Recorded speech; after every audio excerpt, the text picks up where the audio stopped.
হযরত আদম আলাইহিস সালাতু ওয়াস সালামের জামানায় যারা মারা গেছিল তারা আজ কত বছর অন্ধকার কবরের মধ্যে শুয়ে। হযরত ইব্রাহিম আলাইহিস সালাতু ওয়াস সালামের জামানায় যারা মারা গেছিল তারা আজ কত বছর অন্ধকার কবরের মধ্যে শুয়ে। হায় মুসলমান, আপনি কি মরতেন না? আপনি কি কবরের মধ্যে যাইতেন না?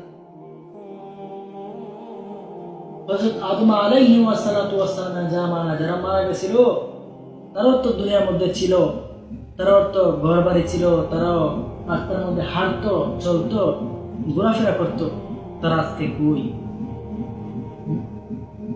এত বড় আখিরাত, এত বড় কবর, এত বড় জিন্দেগি, এত বড় কবরের যে জিন্দেগিটা কেমনে পার করবে?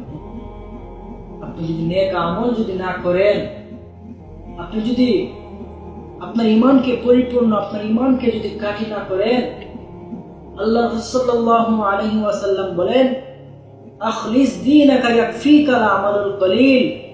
বান্দা, তোমার ঈমানকে কাঠি করো। বান্দা, তোমার কি ঈমানকে কাঠি করো। অল্প আমলই নাজাতের জন্য যথেষ্ট হবে।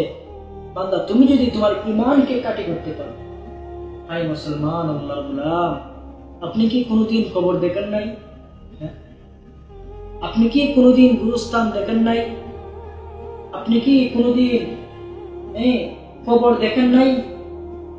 যে জলজন্ত একটা মানুষ আপনার সামনে হাঁটতো, চলতো, একই বাজারে বাজার হাট করত, কিন্তু আজকে দেখা গেছে সময়ের ব্যবধানে আল্লাহ তাআলা ডাকে সাড়া দিয়ে সে চলে গেছে।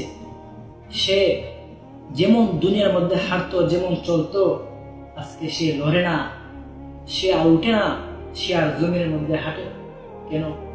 সে তো দুনিয়ার বাড়ি সাজাইছে, সে তো দুনিয়ার রং সাজাইছে। কেন বা? কেন হে দোস্ত, কেন আমাকে বলে? আমি তো আপনারই এলাকার সন্তান, আমি তো আপনারই গ্রামের সন্তান।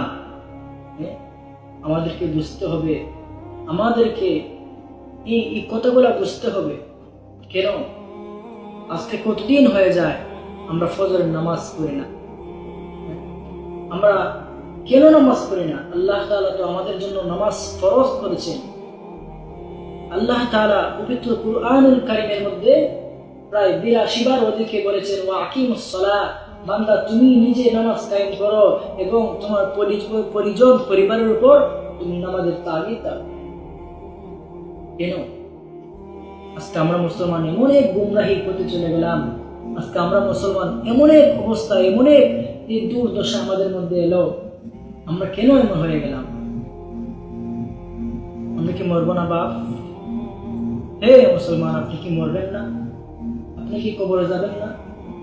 কবর আপনাকে আমাকে প্রতিদিন ডাকে, আনা বাইতির দুধ, আনা বাইতির দুধ। হে আল্লাহর বান্দারা, আমি অন্ধকার কবর, আমি সাপ বিচ্ছুর ঘর, আমি পোকামাকড়ের ঘর। অতএব বান্দা, তুমি আমার কাছে আসতে হলে নেক আমল নিয়ে আসতে হবে, নেক আমল। আর কিভাবে বোঝাবে?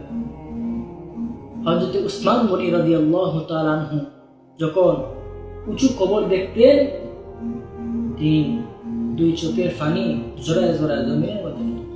সাহাবায়ে কেরাম বলতো, হে উসমান গনি রাদিয়াল্লাহু তাআলা আনহু, তুমি কাঁদো কেন? তোমার চোখে পানি কেন? হযরত উসমান গনি রাদিয়াল্লাহু তাআলা আনহু বলেন, আমি ওই কবরটা দেখে কাঁদতাছি যে আমার প্রথম গড় নিচে কবর। আমি কবরের মধ্যে যদি আটকে যাই, আমি যদি কবরের মধ্যে ফেরেশতার হাতে গ্রেফতার হয়ে যাই, তাহলে আমার আখিরাত, আমার ফুলসিরাত, আমার কিয়ামতের ময়দানে, আমাকে হাশরের ময়দানে আমি আল্লাহ তাআলার কাছে কি জবাব দেব? আজকে আমরা মুসলমান এমন এক অবস্থা, এমন এক গুমরাহির প্রতি আসি, আমাদের নামাজের কোনো খবর নাই।